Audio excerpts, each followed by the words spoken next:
मान्यता देना होगा। आदि आराम नहीं लिखाना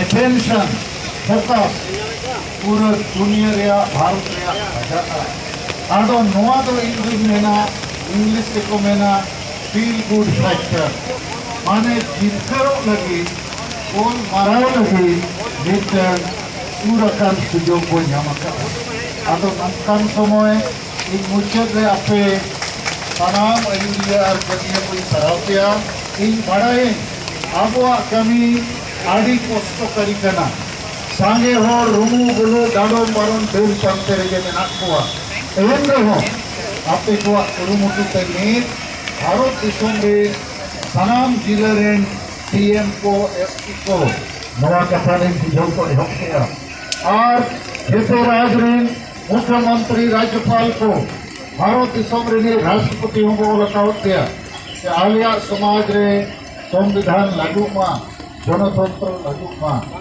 बनने के करीब पहुंच गई है। उस जाति आदिवासी की तरफ से हम लोग आज बहुत दूर दूर से कष्ट के साथ इस बारिश में यहाँ जमे हैं।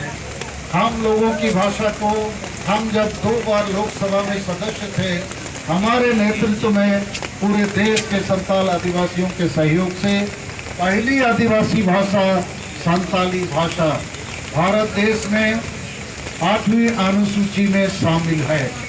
ये पहली आदिवासी भाषा है। तो इसी आदिवासी समाज को अब हम लोग उसकी जो धर्म की मान्यता हम अधिकांश आदिवासी ना हिंदू हैं ना मुसलमान ना ईसाई हैं। हम प्रकृति पूजक हैं, हम मूर्ति पूजक नहीं हैं। और हमारे धर्म के साथ केवल आस्था पूजा पाठ की बात नहीं है। हमारे धर्म के साथ जुड़ी हुई है हमारी भाषा संस्कृति, हमारी सोच संस्कार, हमारा रहन सहन और जो नीति नियम है। तो ये सारे चीज खत्म हो जाएंगे यदि हमें कोई जोर जबरदस्ती हिंदू या मुसलमान या ईसाई बनाता है।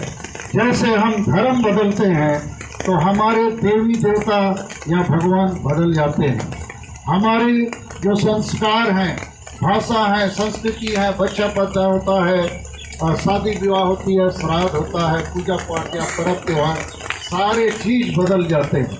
तो हम आदिवासी मुख्यतः प्रकृति को ही अपना भगवान मानते हैं, क्योंकि प्रकृति ही हमें पानी देता है, हवा देता है, खाना भी देता है, जीवन देता है।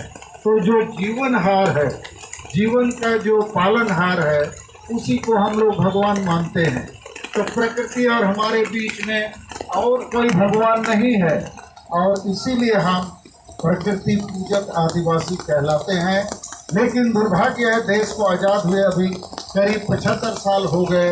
देश में संविधान भी लागू है और संविधान के अनुच्छेद 25 के तहत सभी लोगों को अपनी अपनी धर्म मानने का मौलिक अधिकार है, फंडामेंटल राइट है। लेकिन हमको अभी तक ये अधिकार भारत के आदिवासियों को नहीं मिली है, जो संविधान के अनुच्छेद 25 के तहत प्रावधान में रखा गया है। तो इसकी मांग के लिए आज हम लोग इस भारी बारिश के बावजूद भी 5 प्रदेश और अगल बगल देशों से भी 2-4 प्रतिनिधि यहाँ आ सकते हैं। हम लोग उपस्थित हैं और भारत के राष्ट्रपति, भारत के प्रधानमंत्री और गृह मंत्री को हम लोगों ने अपना ज्ञापन पत्र भेजा है। उम्मीद करेंगे कि 2021 जनगणना का साल है, लेकिन कोरोना के कारण से ये अब तक रुका हुआ है। हो सकता है 2022 के अंत या 2023 में जनगणना होगी। तो हम लोग भारत देश में सभी राज्यों में